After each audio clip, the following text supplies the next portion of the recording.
How's it going, Yankee fans? My name is Alex with my co-host here, Ryan Garcia, and today we want to discuss a secret weapon that might not have been available if we were to be questioned about a week ago. Manager Aaron Boone wasn't sure if slugger Matt Carpenter was going to be available for the postseason after fracturing his foot off the foul ball, but it seems like he's actually getting ready to ramp up right now. He is making good progress. The recovery is going pretty smoothly. There was some pretty optimistic quotes recently regarding it. And I'll read those to you right now before we dive into how the Yankees may strategize around using him, because obviously you have Stanton as the DH. So how do you get Matt Carpenter involved? I have a couple thoughts. I'm sure Ryan does as well. But Boone said on Saturday regarding Carpenter, it's exciting to think about regarding him being available for the playoffs. He's doing really well. The hitting is going well. Hopefully he should be able to rack up a lot of live at-bats over the next week or 10 days. Himself in a good spot. He said yesterday, we'll see how he continues. Thing is we just want him to start getting at bats between now and the start of the division series. When we get back, he should be able to rack up a number of live at bats. So clearly they're just focused on getting him some action, right? Carpenter essentially said a couple days ago, maybe he doesn't really need a lot of ramp up time. He's 36 years old, has been in the league for a very, very long time. So the ramp-up process for him may not be as strenuous as it is for others. But Ryan, looking at Matt Carpenter, what he has brought to this team, we'll discuss some of his numbers, what he did with runners in scoring position, the value he brings. How do you think they may utilize him in the postseason if he is healthy and he is able to contribute?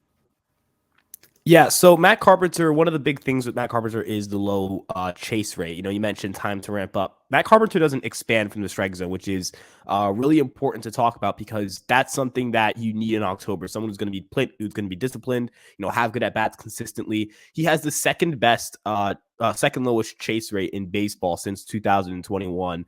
So even if you include last year, where he was terrible, he never expanded from the strike zone. The big issue with him was what he did when he did make contact, and that was he didn't slug. His isolated power dropped to sub to 106, which is not good.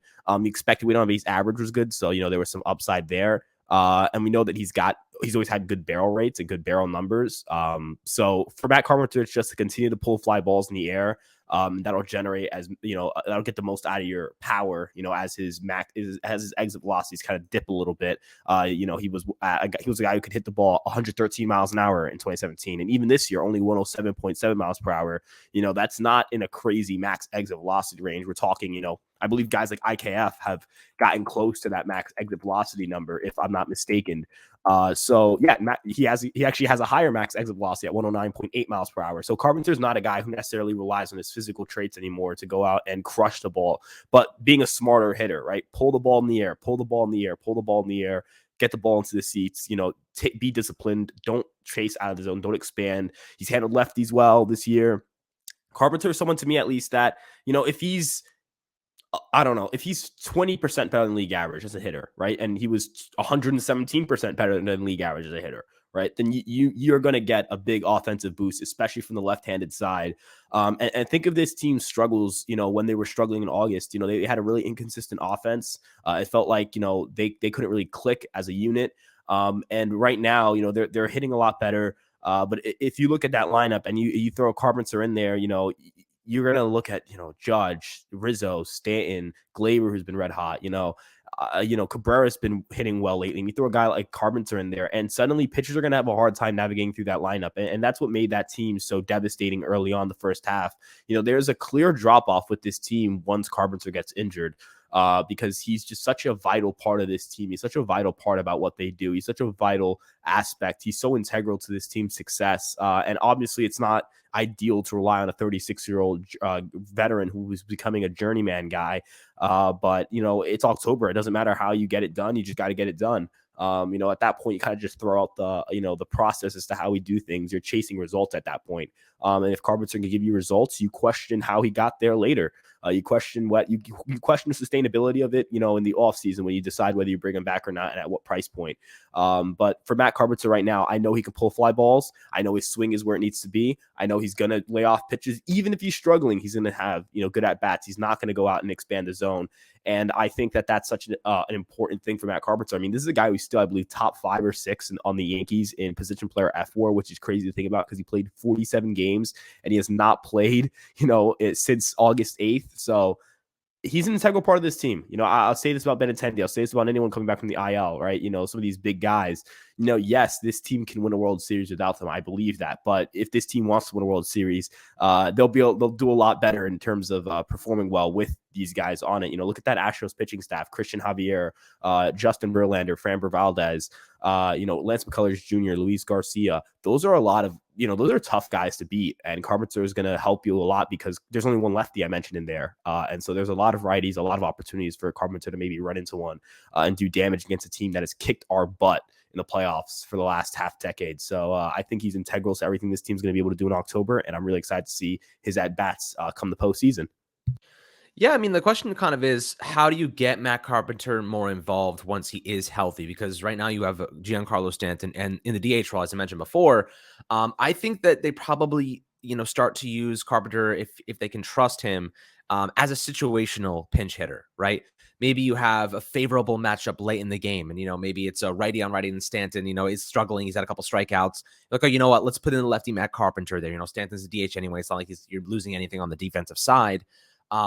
Because ultimately Carpenter isn't going to provide much defensively for you right now. Can you trust him in the outfield during the postseason? Absolutely not. I'm not throwing him into the outfield. I'm not going to play him at first base if Rizzo or DJ is healthy. And in the hot corner, I mean, you saw him, he played one game there as just a fill-in, and Josh Donaldson's been a little bit better, but obviously he's kind of locked down there with his defensive qualities as well. So Carpenter's only real way of getting onto the field and into the batter's box is really through the DH spot. And it's really only if Stanton struggles, and it's really only if a specific situation arises where he can make an impact. But I'll tell you what, his stats with runners in scoring position this year have been very optimistic in terms of what his role could be in the postseason. Over 34 at-bats this year with RISP.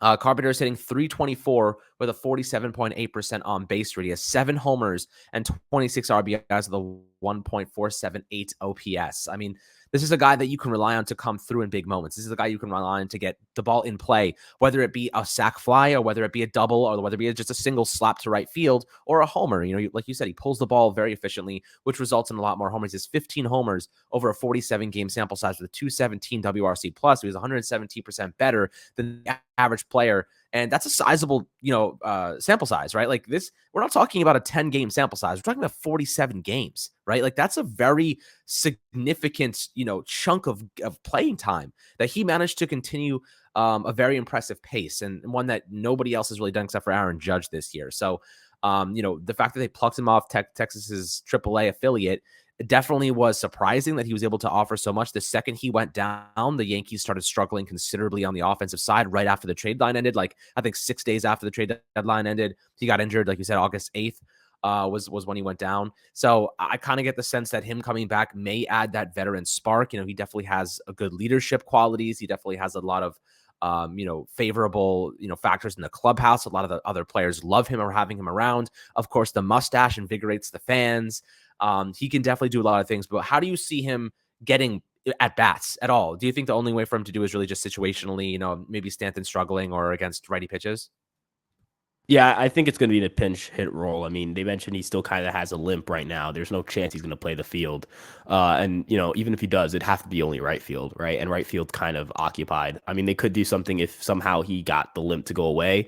If they were to put, Judge in center and Bader in left or something like that. And, you could, if you like Cabrera a lot, and I do, you could put him somewhere in the infield. But, I mean, I think that's a long shot. I think we're asking a lot of Carpenter to go from having a limp to playing right field, in any stadium. I know Yankee Stadium's considered like a smaller place in right field, but it's still the outfield, right? It's still going to put stress on you.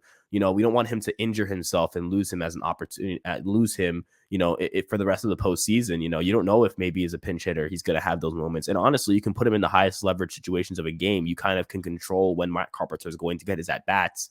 And as I mentioned, you're going to have a guy like, you can have guys like Marwin on the bench who, let's say you do pinch hit for an IKF, you put in, or one of your catchers in Trevino or Higashioka, and you put in, Matt Carpenter, you're going to have guys, you're going to have options to bring in to have defensive replacements. This team is very good defensively. This team has a lot of guys who can come in and sub in whenever needed. You're probably going to burn 2 position players when you bring in Carpenter, because I imagine they'll bring in Carpenter, and if he gets on base, they'll bring in LeCastre or someone else to run for him. I think ideally you're going to go, you could put, if you pinch hit him for IKF, it makes it easier because you just got to burn, whatever position player you're going to bring in to replace replace, IKF defensively or Matt Carpenter defensively, you could bring in, Marwin and just have him run for Carpenter, even though Marwin isn't too fast. You don't have to burn through your position players too quickly.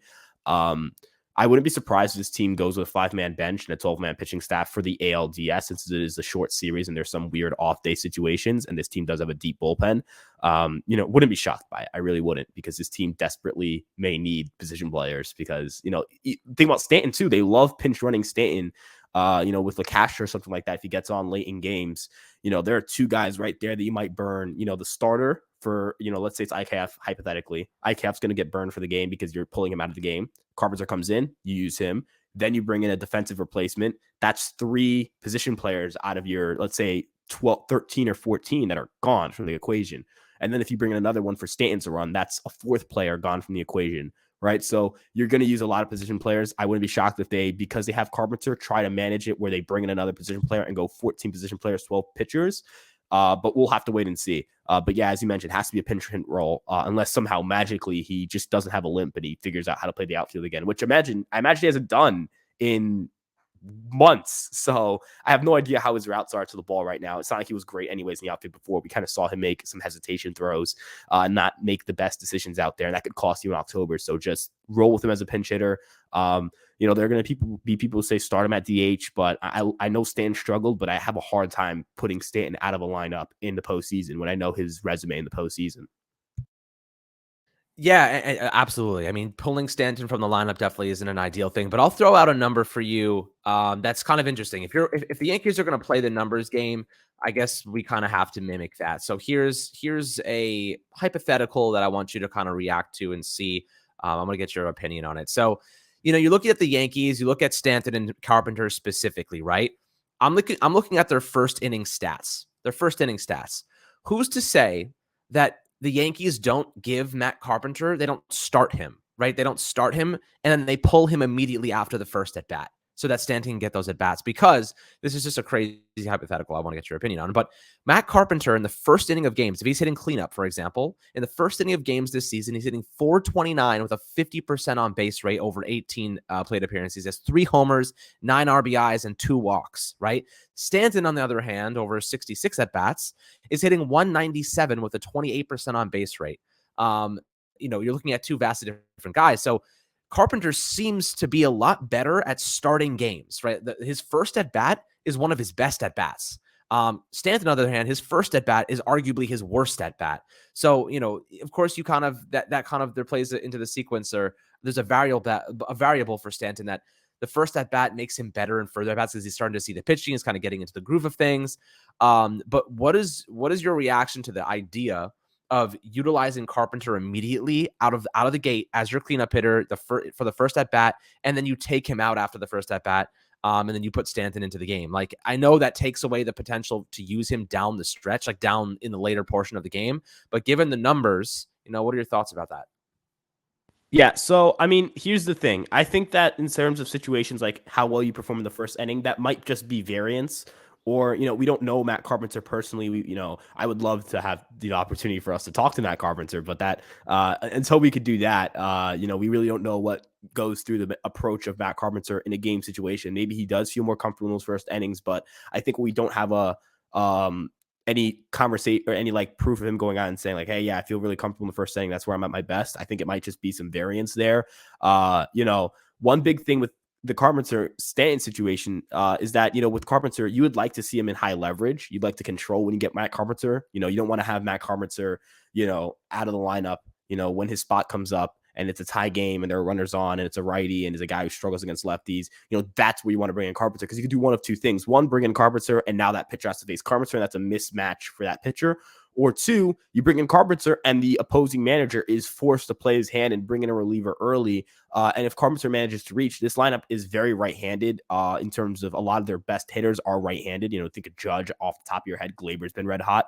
Now you find yourself in a spot where as a manager, you're going to put in a lot of trust in that reliever to get Matt Carpenter out, where Matt Carpenter has done well against lefties and seen lefties well, where if he loses Carpenter, whether it's a walk, a single, an error, whatever it may be, the random variables of baseball, you're going to be in a situation where now you're at a mismatch to the rest of the lineup.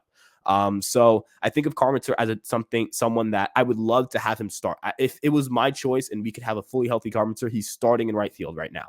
But unfortunately, that's not the situation. So you kind of have to play around it.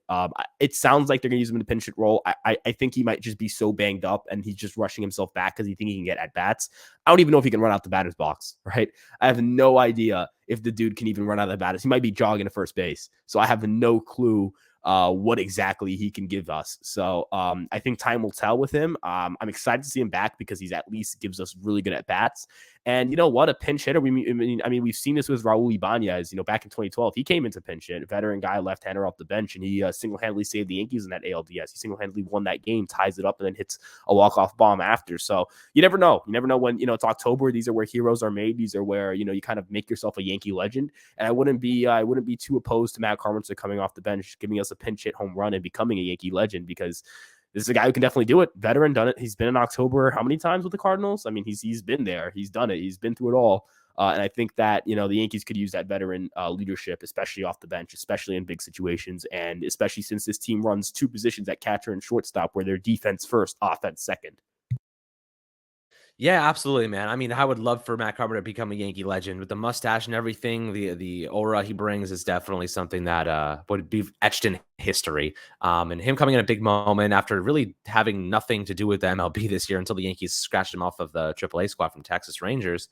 It's a hell of a story too. He went and fixed his swing this past offseason in a cross-country road trip to fix his swing, and I guess it's freaking worked because he looked fantastic before going down. But hopefully, he can provide a lot to this Yankee team in the near future, get some live at-bats before the postseason, my friends. And I'd love to hear your perspectives below in the YouTube comments about Matt Carpenter, what you think he's going to bring to the squad, what you think his usage is going to be like, how you think the Yankees will use him. Always happy to hear your perspectives as always. And make sure to like and subscribe. And we'll catch you guys on the next Fireside Yankees episode.